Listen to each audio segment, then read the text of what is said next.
Непроменета останува состојбата со бројот на заразени од коронавирусот во Кочанскиот регион. Според официјалниот извештај на Министерството за здравство, на подрачјето што го покрива Центарот за јавно здравје од Кочани, во изминатите 24 часа нема регистрирано ново заболени лица, но нема ниту оздравени. Со тоа останува вкупниот број од 31 заболен, од кои 22 веќе оздравеа, а активни на тестовите на COVID-19 се уште 7 граѓани. За жал, 2 од вкупно заболените во нашиот регион претходно веќе починаа.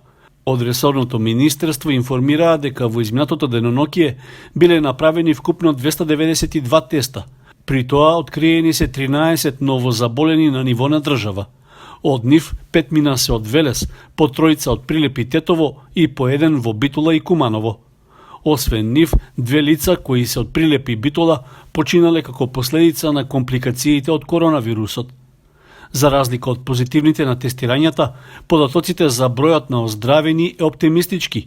За изминатото деноноќие тој изнесува вкупно 44 лица негативни на тестот на коронавирусот. Од нив најмногу по 12 се во Велес и Куманово, а потоа во Прилеп 9 и во Скопје 5. Иницијативата за прогласување на Осоговските планини за заштитено подрачје влегува во завршна фаза. Владата на последната седница го прифатила предлогот што го доставило Министерството за животна средина. Тоа значи дека со одлуката што ќе треба да влезе во сила, поголем дел од територијата што ја зафаќа најголемиот планински терен во источниот дел од државата ќе стане заштитено подрачје од 5-та категорија, односно заштитен предел. На пресконференција, министерот за животна средина Насер Нуредини информираше дека истовремено со иницијативата за Осоговијата прифатен е и предлогот Шар планина да стане нов национален парк. За прогласување на овие подрачја како што ќе ги исполниме националните и стратешки цели и меѓународни обврски за заштита на природата, односно пределската разновидност и биодиверзитет. Исто така ќе има бенефити државата, а особено ќе имаат корист општините кои ќе опфаќат делови од заштитеното подрачје и локално население. Со финализација на овој процес ќе се зголемат можностите за прекогранична соработка со соседните земји, особено од аспект на фактот дека Шар планина ќе стане еден од најголемите национални паркови во Европа, истовремено заштита на овие подрачја, што значи напредок и исполнување на врските кон ЕУ директивите. Според министерот Нуредини, со прифаќањето на предлогот и влегувањето во сила на владината одлука, ќе има повеќе придобивки што ги носи заштитеното подрачје во однос на земјоделството, шумарството и сточарството. Важно е да се напомене дека соодветното управување со заштитените подрачја значи користење на огромниот потенцијал за развој на локалната економија. Тоа подразбира заштита и зачувување одржливо користење на природните вредности, заживување на селата во и околу заштитеното подрачје преку развој на екотуризмот, традиционалното земјоделие и овчарството. На пресконференцијата, министерот Нуредини додаде дека согласно законската процедура за прогласување на заштитени подрачја, во предстојниот период ќе бидат спроведени јавни расправи по предлозите со локалното население, како и со сите засегнати страни. По усогласувањето на мислењата и забелешките, ќе бидат изготвени конечни предлози за прогласување на овие локации, што потоа повторно ќе бидат доставени до владата за усвојување. Инаку, на прогласувањето на Осоговските планини за заштитено подрачје му претходеше иницијатива и проект кој се работеше неколку години, а чиј носител беше Македонското еколошко друштво. Проектот се реализираше во рамки на втората фаза од програмата за зачувување на природата во Македонија со поддршка од Швајцарската агенција за развој и соработка. Учениците од социјално ранливи семејства од општина Кочани ќе добијат таблет компјутери за да можат да се вклучат во наставата од далечина што се реализира за време на вонредната состојба, што ја предизвика коронавирусот. 15 таблети ги донира тетовската фирма Еколог Интернационал, чии представници ја посетија локалната самоуправа и ја предадоа донацијата за кочанските основци. Од општината истакнаа дека овие таблети се од големо значење за учениците да можат да се вклучат во онлайн наставата. На тој начин ќе им се помогне на најмладите од општината да ги користат можностите за учење од далечина.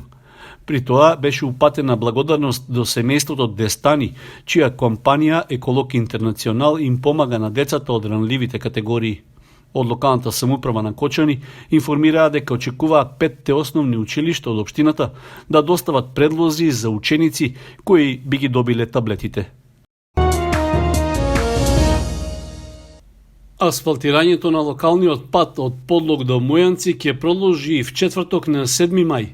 Изведувачот на работите, градежната компанија Стоименов, најави дека активностите ќе се одвиваат од подрачното основно училиште во Подлог кон мостот на влезот во селото.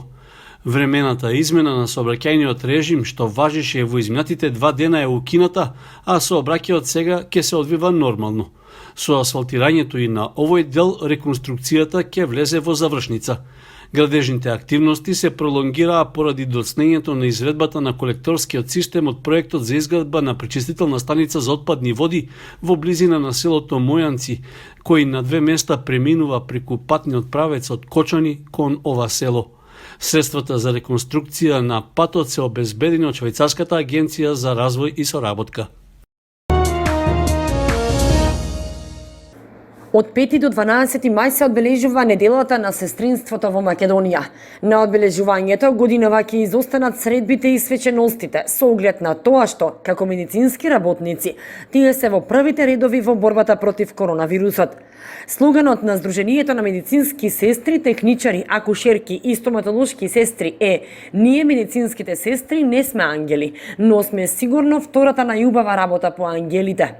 Сдруженијето на медицински сестри со представници и медицински персонал и од Кочанската болница, дипломирана медицинска сестра Александра Куќева, дипломиран здравствен работник Гоце Марков, медицинска сестра Верица Карангелова, специјалист медицинска сестра Даниела Јованчевска, дипломиран медицински техничар Димитар Лазаров, ги поканува соработниците, членовите, уметници и музичари, медиуми и граѓани, како и представници на невладиниот сектор, да се вклучат во одбележувањето на неделата на сестринството преку нивната веб страна со креативно дело и честитки, а воедно упатуваат порака за почитување на мерките за заштита од COVID-19.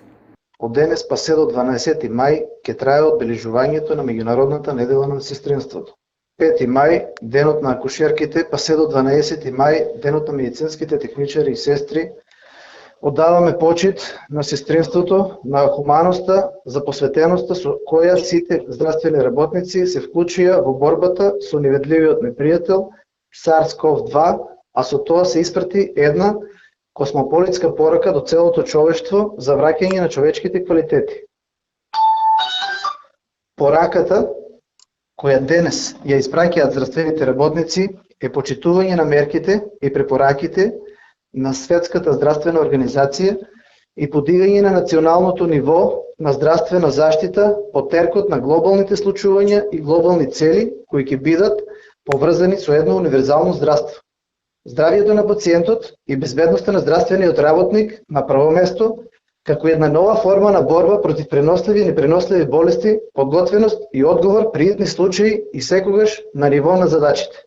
Во оваа меѓународна година на медицинските сестри и акушерките, Светската здравствена организација и незините партнери ќе дадат серија препораки за зајакнување на работната сила меѓу медицинските сестри и акушерките. Со тоа ќе им се оддаде и признание на медицинските лица за нивната пожртвуваност во работата.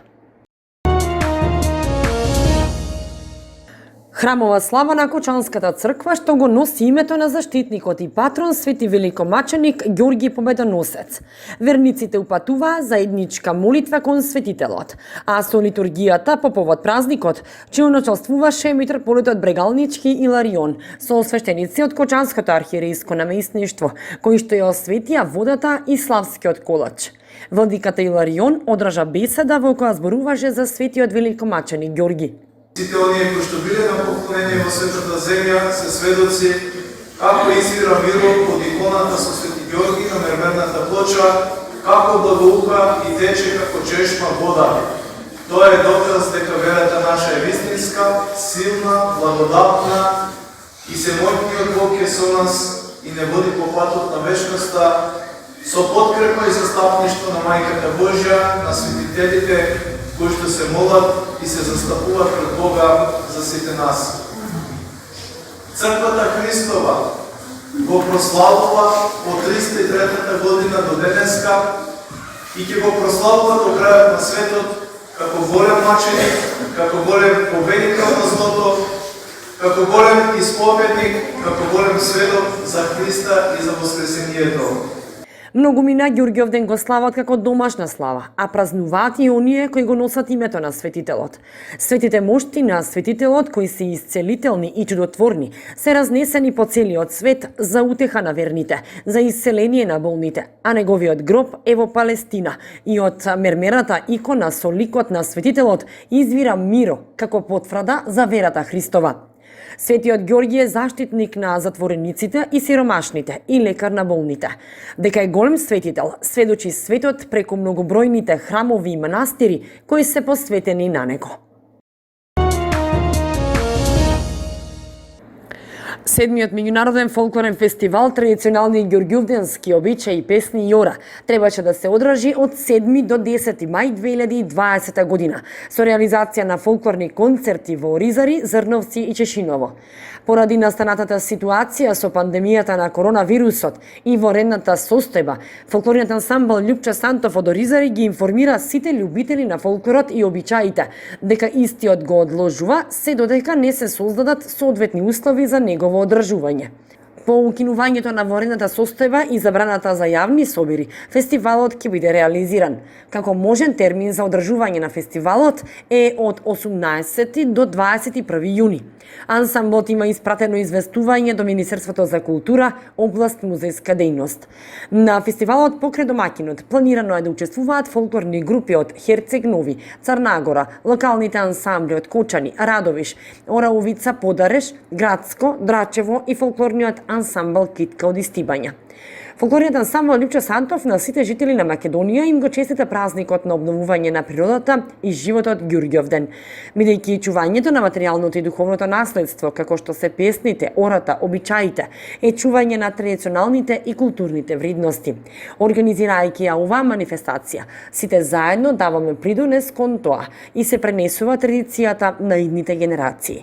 На овој фестивал се прикажуваат традиционалните ѓурѓовденски обичаи, биењето млеко, подготовката на масло и ѓурѓовденски зелник. Фестивалот е проследен со песна и заедничко дружење и дегустација на традиционалните јадења. Проектот е финансиран од Министерството за култура на Македонија, општина Кочани и од приватниот сектор.